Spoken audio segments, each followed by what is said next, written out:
Assalamualaikum warahmatullahi wabarakatuh. Good afternoon, everyone. Before we begin the presentation, please follow us to introduce ourselves. I'm Adinda Sucilo Hidayah. I'm Satria Sudarmawan. And I'm Abisha Rahman Aisyah. The first point is risk analyze. The investigative audit identified is three major risk categories. The first is fraud risk, the second compliance risk, and the last operational risk. For fraud risk, this balances in PIP fund reporting 10.5 billion Indonesian rupiah versus 9.2 billion Indonesian rupiah. The second is about compliance risk, violation of BOS or PIP regulation, absence of tender procedures, and non-compliance with OJK regulation regulating affiliate transaction.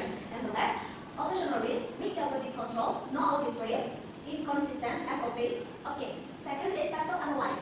The first is political high exposure to sanction from the Ministry of Education due to mismanagement of public education funds. For economics, overpricing of digital books by 20% and inconsistent in cooperative revenue. In social, manipulation of 25 student records and missing receipt increase the likelihood of funds not reaching recipients. Technological database system, vulnerabilities due to absence of audit trail and big access control. Environment, initial digital procurement, contradiction, sustainability, and ESG principle. Okay, audit procedure for test of controls. The first, PIP fund disbursement. For the PIP fund disbursement process, we conduct the following procedure. First, we verify student data in the database system and review system access logs to check for any authorized change. Second, we ask the segregation of duties among verification, approval, and payment function. Third, we reconcile internal financial records with bank statement to confirm the accuracy of reported balance. Finally, we inspect payment evidence and authorization signatures to ensure proper approval. Two, digital book purchase. For the APR digital book purchase, our procedure include performing a walkthrough of the entry processing cycle, inspecting tender documents, for example, sheet and board meeting minutes, interviewing procurement, finance, and accounting personnel to confirm consistency of information, observing key procurement decision to detect potential conflict of interest. After completing the control testing, we move to substantive testing to verify the accurate validity and competence of record transaction. One, PIP fund disbursement. For the substantive testing of PIP funds, we perform a reconciliation of the AGM financial records with bank records, where we identified 1.3 billion discrepancy, testing of 50 sample transactions, of which 12 were found invalid. Sending for confirmation to 10 beneficiaries to verify actual fund receipt, inspecting the authenticity of supporting documents, including stamps, signature, and transfer slip. Review the body system logs to identify irregular data change. So, digital book purchase. In the digital book purchase area, our substantive procedure input selecting 50 sample transactions out of 200 total purchase, comparing price with 5 independent vendors to evaluate reasonableness. Reconciling PT AGM report purchase of 7.2 billion with bank data showing only 5.9 billion, examining contracts, invoice, delivery logs, and approval documentation completeness. Now for audit sampling plan for method certified judgmental sampling or high risk focus ISA 130 compliance.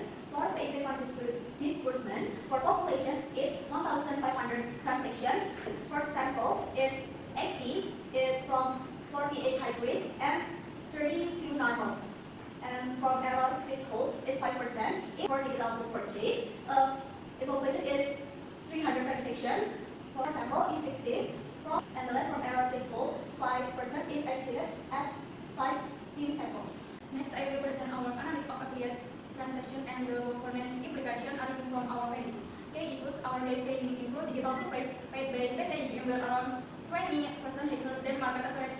There was no open tender which violated procurement standard under Presidential Regulation 16 or 2018, and disclosed conflict or of interest was identified among management. There was a reporting discrepancy between AGM recorded purchase 7.2 billion and bank record 5.9 billion. Legal implication: this finding may lead to several legal consequences, criminal liability, specifically under Article. Let's take a closer look at how audit technology is used to support investigative and forensic auditing. This slide highlights several technologies that enhance the accuracy and efficiency of audit procedures. And the first is ACL or IDEA. These are audit analytics tools to identify anomalies and detect irregular transaction patterns. Next, Winford's Law. The fourth law is ability to detect, manipulate, or artificial numbers in financial data. In-case forensic. In-case is a digital forensics tool used to recover data files, including delayed body clocks. It also helps trace storage, data exchange, and preserves the digital evidence in a legally defensible format. Next, AI and big data. Artificial intelligence and big data technologies assist in screening transactions and detecting fraud patterns. Last, ERP implementation. ERP is to improve documentation, integrate financial and operational data, and reduce human error. They ensure that all data is confident, traceable, and easy to audit. Technology plays a critical role in modern auditing, and this slide highlights several tools that can briefly enhance audit effectiveness. First, continuous data monitoring with analyze. Allows auditors to detect irregularities in real time. Instead of waiting for annual audits, this helps identify problems earlier. Next, Binforce Cloud can be used for fraud detection. It analyzes the distribution of numbers in financial data to see whether they follow natural patterns or appear manipulated. We also recommend that using forensic investigations tools to preserve digital evidence. These tools can secure files, recover the data, and trace activity, logs, and ensuring that all evidence is valid and reliable during investigation. The first policy solution is developing national standard audit documentation system. Next, implementing fully electronic PEP distribution with transparent dashboard. Increase accountability by allowing real-time monitoring of fund distribution. The ministry should also record open tender process for all BOS and PAP procurement to avoid markups and ensure fair competition. Another solution is conducting periodic forensic audits. Lastly, blacklisting and enhanced regulatory supervision. Ensure that individuals or vendors who violate regulation face consequences, and similar issues do not occur. That concludes our presentation. We hope this investigative audit highlights the importance for transparency, accountability, and strong governance in managing educational funds in Indonesia. Thank you, and wassalamualaikum warahmatullahi wabarakatuh.